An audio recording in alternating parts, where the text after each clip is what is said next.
a lot of presidents here, but we need to affirm that these are presidents with small p's. There is only one president with a capital P. So that's on a light note. It's the biggest gathering of presidents, I think, which has happened in the recent history. So my name is Kongra, Senior Sport Fund. I only have 3 remarks to make today, unlike the other meeting, because Waziri, first of all, I want to thank you, because I was here before you. I think I have started for 2 years now as CEO Sport Fund. Before you were strict, it was a little bit murky and chaotic. Thank you very much for instilling the calmness and stability in this ministry. And I think the members of the Federation can attest to that. And I think that is maybe to the fact that you have replicated your demeanor in your management style, and that has calmed the system. So as Hassan Waziri, the PS also the same. He has joined us, I think it's the new kid on the block, but we have worked very, very well in this space. So as a whole, us who work under you are very happy with the leadership that you have provided. So going to the points, first of all, I want to talk about the issues around politics and the governance. Those ones I leave to Mr. Indakwa and the ministry. So us, from where I sit, is about funding. Those are issues here in the back office, is straight to the point. We call spade a spade. You remember last year when we had this meeting, we agreed on a checklist on a number of issues that is going to make our work easier and also your work easier. So today we are reviewing that to tell you where we are in terms of our agreement or the Bible that we agreed on the other time. On funding issues, we still don't have a proper master plan. I think the Director of Sports is going to explain the proper plan. In order to budget, there is no funds that are when you want us to plan for you, who submit us your plans? Who submit us your plans at the beginning of the financial year so that we know what to expect? Number 2, when you program for those events, mostly the events is not just about traveling outside the country. It must have value for money. You don't go on a fishing expedition to look for events. You look for events that are qualified events, or is a requirement by your one body to participate in some of these events. It also must have relevance to the country. It's not just an event. So that it must also, I think Waziri, must also have some bearing on developing some sort of talent training so that it can have some impact on the country. You remember like the hosting of CHAN, which has just happened. Because of the extraordinary performance of the Kenyan team, now some of them are getting opportunities outside the country. That's really marketing. So it must be impactful. We also need to avoid some of penalties. Considering we are an example by a federation here, I'm not going to mention its name. We paid money for them to participate in an event. They never participated. Then their one governance body slapped them with a penalty for not participating. Then they still come back to the ministry. They have the previous case of getting money and not traveling. And they still came up with the fees for penalty again, so that the government can also pay them the penalty for committing an anomaly. And I think that case is normal. So, there are all manner of experiences that we have at the fund, so we should avoid those issues. Then there's the issue of participation fees. You find that sometimes, if you look at the itemized budget, we are slapped with very high participation fees by some of the international bodies. So I think there should be a mechanism that you should develop because of the relationship you have with international bodies to make sure that you negotiate for some of these participation fees. Then of course, when you look at the issues of hosting is supposed to be approved by the cabinet secretary.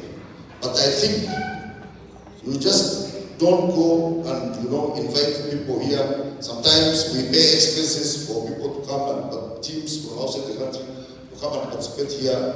You force the government to pay for accommodation. So as much as we support hosting, it it must also have value for money. Then the issue of alternative source of funding, Hussein, I think, is a very good example. He has spoken about, crowding out public sector investment. World over, people source for private sector funding. You look for alternative source of funding. And by the way, Waziri, I want to confirm that we still get alternative sources of funding for some of these sporting facilities. But they don't make a declaration at the point of asking for these funds from the government. We have found a case where there are well-wishers who are ready to fund some sporting activities, but they are frustrated by the federations themselves for reasons that are not known. So without being subjective, please open up the doors for private sector to come and invest in your sporting activities. Then there is issue of kits and equipment.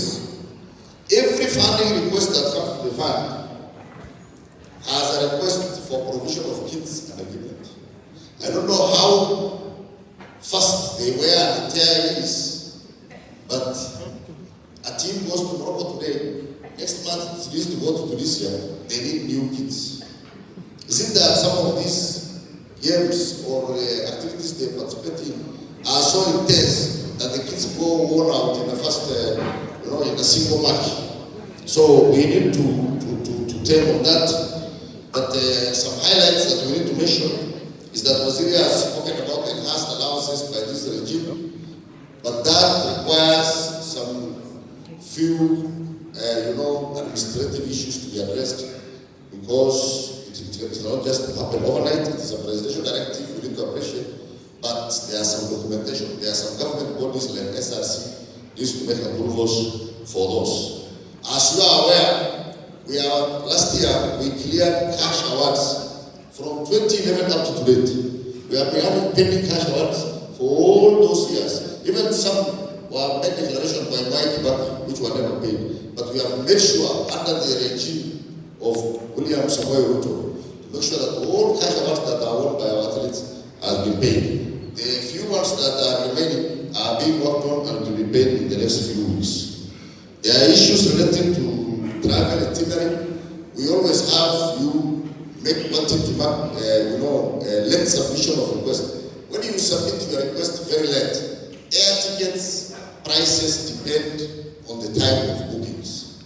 When you submit your request very late, we end up paying exorbitant price for the ticket. So make sure you make those submissions well in advance. I think Komora has spoken about the use of this facility. With the direction of the Cabinet Secretary today in this forum, I wish to advise that just the way we deduct the money for allowances and send it directly to the athletes, if a federation is hosting a team here at Standard Hotel from Sport Fund, Waziri, I think you make a direct direction, we will implement it to the latter, that we deduct that money at source, so that we deduct it from the federation and pay Sport Kenya directly from today onwards, so that the federation will not even handle that money. That I'm waiting for a direction, but that's my advice. Then, the issue of returns, and this is where there is a problem. Last financial year alone, we paid 4.1 billion shilling to federations. These federations, the men and women who sit before you here, when I was in the Cabinet Secretary, received, and I want to make it public, the men and women sitting before you here received 4.1 billion Kenya shilling in the last financial year. Why are you not clapping? Not from me, but from the government of Kenya. You hosted, there are 243 events that were facilitated by the government of Kenya for you to attend, either locally or abroad. Out of this, only 1.62 billion has been accounted for, reflecting 39% of the total sum that was submitted.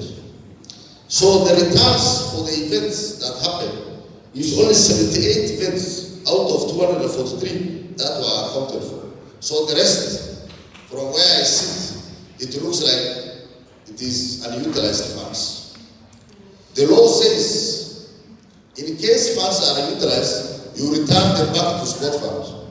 So it is my expectation that because Federation received 4.1 billion and they only submitted returns for 1.6 billion, that very soon you are going to return 2.5 billion to sport fund. That is my expectation. So if that is not the case, then going forward, we are going to issue something called Certificate of Compliance. That only those federations who have accounted for the funds that has been disbursed are the ones who are going to qualify for funding.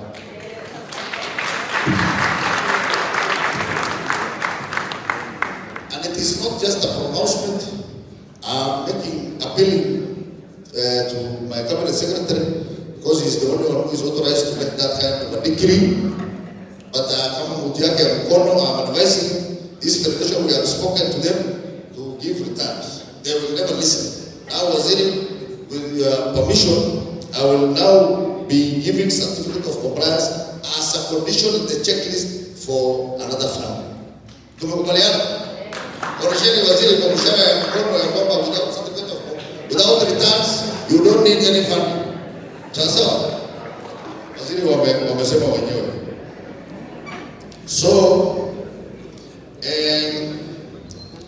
I just have two new developments that I need to make some announcement. Is that we are now automating the process of returns, making returns. There is a system that we have already formulated so that you now automate it. You feed it to the returns. We are going to train the federations when we roll out after presenting it to Waziri so that he can look at the modules, whether they are going to serve the purpose, so that now the whole process of monitoring, evaluation, and submission of returns is now automatic. So that it is now system-based, and we merged it with another system or another software for funding application. So that unless ubonyeze ile returns, you cannot progress to funding application. So that is in the formative stages. You already have a system in place. We have appealed to you as a person. If you don't comply, the government will enforce. And the enforcement will only happen through automation of the system. So after presentation to Waziri and the case, we are going to have a session with the federation. We will present specifically to present to you that system and train you on the system so that we roll it out and Waziri can come and launch it another day. Another thing that I want to mention is that there have been some amendment to sport fund regulations that has been going on. Now at the National Treasury, it has been gazetted, it has now gone to National Assembly for consideration. What is going to happen is that, pursuant to the pronunciation by His Excellency the President, to ring-fence these funds specifically for sports. You remember sport fund used to do health and other issues. Now the President, because he has sporting fraternity at heart, he has said this fund should be specifically for sports. To actualize that, the amendment in the regulation will now provide for 2 members from the umbrella body of the Sporting Federation to sit on the board of sport fund.